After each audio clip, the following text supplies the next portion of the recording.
Congratulations, sir. I think you've outdone yourself on this one. And I think it must be fun for a director to be able to revisit some things. But for this one, were you kind of chomping at the bit because you had so much more to say about Sherlock? And Chomping at a bit, no. I was enthusiastic, right, but with some reticence because it's nevertheless a significant challenge, right? I like the last one, and we threw quite a lot of toys at the last one, and so, you know, there's quite a few boxes you need to tick on the next one, right? And I like toys, and since we introduced a certain amount of technical toyery on the first one, and I think to a degree, that's what the audience are expecting on the next one. So we had to throw quite a lot of technical toys at it. Had to come up with some new sensational ideas for the action. Had to make it, because Moriarty's in the equation, had to make it more intellectual. Had to up the stakes in general. So in that respect, you know, I had my work cut out for me.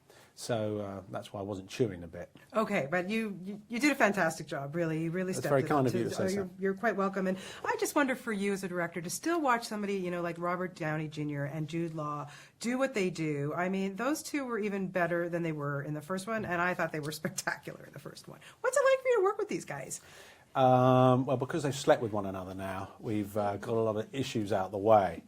No, their relationship is obviously fundamental, and it is the spine and arguably the skeleton of the entire narrative, right? So you care a great deal about those two, and you know they've sorted it out between themselves. They've got a rhythm. Neither of them are lazy. They're both creative, and my job really is to sort of harness that and to calm them down when they are about to put swap spit on certain occasions and take windy walks in the moonlight. So I've got to rear them back from that, but you want some of that. Yeah. So somehow I have to, you know, these are kind of butch guys, but they need a feminine edge or vulnerable edge rather than a feminine edge. Yeah. Let's talk about some of the new characters in the film, because the casting, wow, brilliant. I want to start with Jared Harris as Moriarty, because here you're dealing with a literary figure who, even though he was only in 2 books, people are like, wow, Moriarty. Why Jared Harris? I just thought he did such a great job. Jared, because he didn't come with a great deal of baggage, right?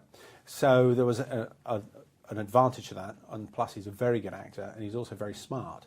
So he just seemed like I can't remember even how. I saw Mad Men. I thought he was very good at Mad Men, and he just sort of popped up on the radar, and I was mad for him from the off. Yeah, and okay, Noomi Rapace, like, wow. I mean, we have seen her. I was saying to her, I think she underestimates how many North American audiences know her because of her role in the Dragon Tattoo series, because, you know, she's brilliant. What did you see in her to think, wow, she was going to be great in this film?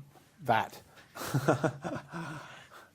Well, explain it, because I just gave you the whole answer, and okay. we need you to say I was enjoying you answering your own question. No, Noomi felt fresh, and she felt driven, and she's passionate and ambitious in all the right ways. So, you know, she's a kind of tour de force in her own right. And as soon as I met her, I felt pretty confident that she'd be the right man for the job. Yeah, and she can kick some butt. Yeah, she's tight. I mean, she wants to slit people's throats more than she wants to kick people's butts. And, you know, underneath those gypsy skirts, there were sort of layers and layers of blades, which I don't know where she got them from. But every time, you know, I was having a discussion with the actors about something to do with action, she says, well, maybe I should slit his throat. Maybe I should slit his throat. And, you know, if I didn't keep a close eye on her, she was slitting people's throats at any given opportunity. Good thing you got on well with her then. Well, yeah, she would have been in trouble without a director. I agree. Everyone would have died on it. You know. Wouldn't have been good. Wouldn't have been good. Stephen Fry, he was awesome. Yeah.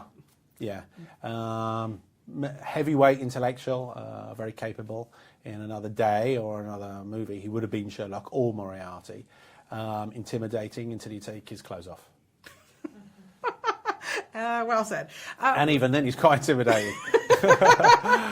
Guy, what is it? What, you know, when you step it up and you do these types of films, what ultimately challenges you? Because really, you know, audiences are expecting so much.